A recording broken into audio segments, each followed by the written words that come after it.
नमस्कार, मैं हूं सौम्या और आप देख रहे हैं डीएनए न्यूज। चलते हैं खबरों की ओर। रायपुर में जमीन आवंटन मामले में आक्रोशित धमतरी के भारतीय जनता युवा मोर्चा ने राज्य सरकार का पुतला फूंका।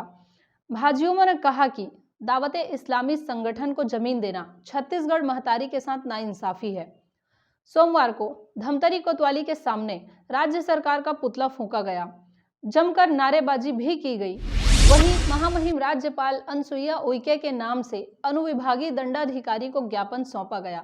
भाजयुमो जिला अध्यक्ष विजय मोटवानी के नेतृत्व में यह प्रदर्शन कोतवाली थाने के सामने हुआ, जहां पर राज्य सरकार का पुतला दहन किया गया। भाजपाइयों ने कहा कि राज्य सरकार ने दावते इस्लामी पाकिस्तान के एक सुन्नी इस्लामिक संगठन को 10 हेक्टेयर 25 एकड़ भूमि रायपुर के बोरिया खुर्द में प्रदान कर रही है, जिससे संबंधित आवेदन कलेक्टर को दिया गया। वहीं अतिरिक्त तहसीलदार द्वारा इश्तेहार निकाला गया, जिसका भारतीय जनता युवा मोर्चा के सदस्यगण राज्य सरकार का पुतला जलाते हुए महामहिम राज्यपाल अनुसुईया उइके के नाम से अनुविभागीय दंडाधिकारी को ज्ञापन सौंपते हुए आक्रोश व्यक्त कर राज्य सरकार द्वारा जमीन आवंटन किए जाने पर आपत्ति दर्ज कराई है। देखिए, आज भारतीय जनता युवा मोर्चा भारतीय जनता पार्टी के द्वारा ये जो निकम्मी सरकार है उसका पुतला दहन किया गया है। भूपेश सरकार का पुतला दहन किया गया है। राजस्व विभाग का पुतला दहन किया गया है।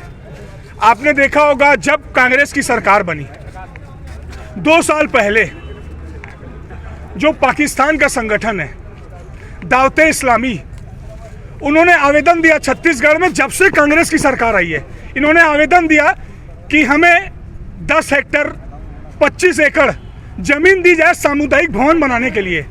और इनके लिंक कहां से जुड़े हुए हैं आप जानते हैं।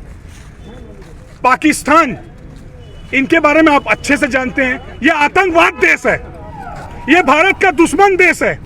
इन्होंने हिम्मत कैसे की कि भारत में आकर जमीन मांगने की, और वो भी जहां कांग्रेस की सरकार है। और कुछ दिन पहले कांग्रेस के जवाबदार लोग अधिकारी के द्वारा एक इश्तिहार निकाला जाता है कि क्यों ना हम ऐसे को जमीन दिया जाए ताकि अपने आतंकवादी कैंप खोल सके। क्या ये हिंदुस्तान बर्दाश्त करेगा? बड़ी निंदनीय बात घटती है। और हमारे बड़े नेताओं के द्वारा, बृजमोहन अग्रवाल जी, सम्मानीय अजय चंद्राकर जी द्वारा विरोध किया जाता है। तो ये कहा जाता है कि हम जमीन नहीं देंगे। अरे आपने हिम्मत कैसे की ऐसे आतंकवादियों को जमीन देने की? हम घोर निंदा करते हैं ऐसी गूंगी बहरी अंधी सरकार का। अरे मैं आज आवेदन देता हूं मुख्यमंत्री भूपेश सरकार को कि मठ के लिए, मंदिरों के लिए, अस्पताल के लिए जमीन दी जाए। उसके लिए आपके पास पैसा नहीं है। गरीबों के आशियाने से वंचित करने का प्रयास किया जा रहा है, उनके लिए जमीन नहीं है। और आतंकवादियों को पनाह देने के लिए छत्तीसगढ़ सरकार जमीन देती है। ये कहां तक उचित है, मैं आपसे पूछना चाहता हूं। छत्तीसगढ़ सरकार के द्वारा छत्तीसगढ़ को अशांत करने का जो घृणित कार्य किया जा रहा है, घृणित प्रयास किया जा रहा है, उसके विरोध में कार्यक्रम आज किया गया। धर्मनिरपेक्ष देश में सांप्रदायिकता फैलाने की कोशिश की जा रही है। जैसे उस भारत के संविधान को ये सरकार नहीं मानती, ऐसा प्रतीत होता है। और जब जन जन की आवाज़ निकलने लगी है, विरोध हो रहा है, तो घबरा के उसमें कार्रवाई करने की कोशिश की जा रही है। तो ये जो जनता का संघर्ष छत्तीसगढ़ में है, धमतरी का युवा मोर्चा, धमतरी का युवा उस आवाज़ में एक साथ है, इसको प्रदर्शित करने का आज का कार्यक्रम किया गया। तो ये था शहर में घटने वाली खबरों का लेखा जोखा। हम लेकर आते रहेंगे अलहदा तरीके से हर उस घटना को और एनालिसिस करते रहेंगे खबरों की। आप बने रहिए हमारे साथ डीएनए न्यूज़ पर। विदा लेने से पहले हम इतना ही कहेंगे, आप सभी के सहयोग और सलाह से डीएनए धमतरी का सबसे विश्वसनीय और लोकप्रिय चैनल बन चुका है।